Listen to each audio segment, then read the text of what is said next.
Now we will discuss about what is a workers worth, यानी कि एक जो मजदूर होता है उसकी कीमत क्या होती है।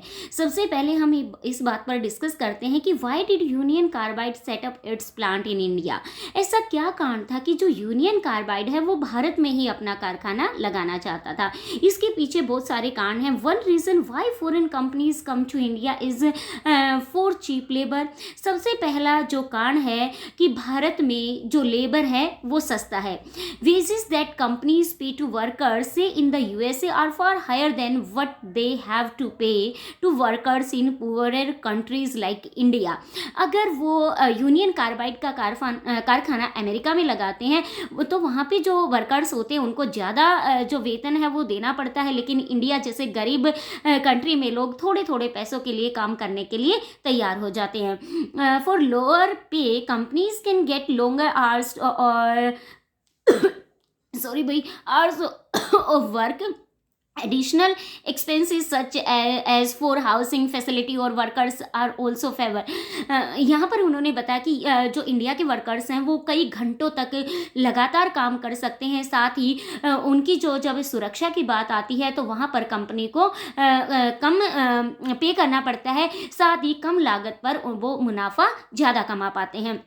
आगे बढ़ते हैं और यहाँ पर बात करते हैं कि अगर वेस्ट वर्जीनिया जो कि यूएसए में है और अगर इंडिया की बात करें तो वहाँ पर जैसे मान लो वो किसी कंपनीज में काम करते हैं तो वहाँ पर जो सुरक्षा इंतजाम है वो कड़े किए जाते हैं, लेकिन इंडिया में इस तरह की जो फैसिलिटी देनी होती है वहाँ पर कंपनी को कम खर्च करना पड़ता है। दूसरी बात, जब कोई ऐसी दुर्घटना होने की संभावना होती है तो जो लोग होते हैं वहाँ पर जो काम करने वाले वर्कर्स होते हैं यूएसए के अंदर तो उनको सुरक्षित स्थानों पर भेजा जाता है। लेकिन इंडिया में जो भोपाल गैस त्रासदी हुई वहाँ पर जो वर्कर्स थे उनके लिए किसी तरीके का कोई इंतजाम नहीं था। यही कारण रहा कि इतने सारे लोग मारे गए और बहुत सारे लोग घायल हो गए। आगे बढ़ते हैं, मतलब गंभीर रूप से प्रभावित हुए।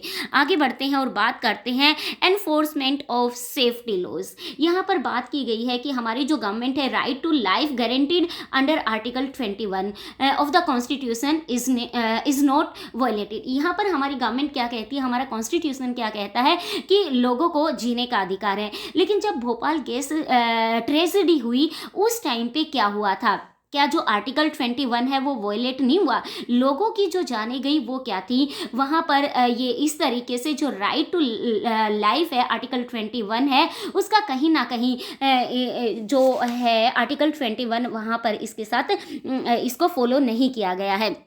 आगे बढ़ते हैं और यहाँ पर बात करते हैं new laws to protect the environment. In 1984 there were very few laws protecting the environment in India. यहाँ पर क्या बात कहने की कोशिश की गई है कि 1984 में जो हमारे पर्यावरण को लेकर के जो कानून बनाए गए थे उनको पूरी तरीके से इम्प्लीमेंट नहीं किया गया था। जो एनवायरनमेंट था उसको एक फ्री की चीज़ माना गया था। जहाँ मर्जी इंडिया के अंदर आप फैक्ट्री लगाओ, इंडस्ट्री लगाओ, जो टॉक्सिक केमिकल्स हैं उनको आप नदियों में बहा दो, नालों में बहा दो और जो कहीं पर भी आप खुला छोड़ दो जो कि रिस करके ज़मीन में जाएं और जो ग्राउंड वाटर होता है उसको दूषित कर दे। लोगों का इस तरफ कोई भी ध्यान नहीं था। लेकिन जो भोपाल गैस ट्रेजेडी हुई यहाँ पर जो गवर्नमेंट को का जो ध्यान था इस तरफ अट्रैक्ट करने की कोशिश की कि अगर ऐसे ही एनवायरनमेंट के साथ खिलवाड़ होता रहा तो जो आर्टिकल 21 राइट टू लाइफ का जो अधिकार हमें दिया गया है वो कहीं ना कहीं वोलेट होएगा। ठीक है ना। तो यहाँ पर हमारी गवर्नमेंट ने अब ज़्यादा जो एनवायरनमेंट है उसकी तरफ ध्यान दिया है।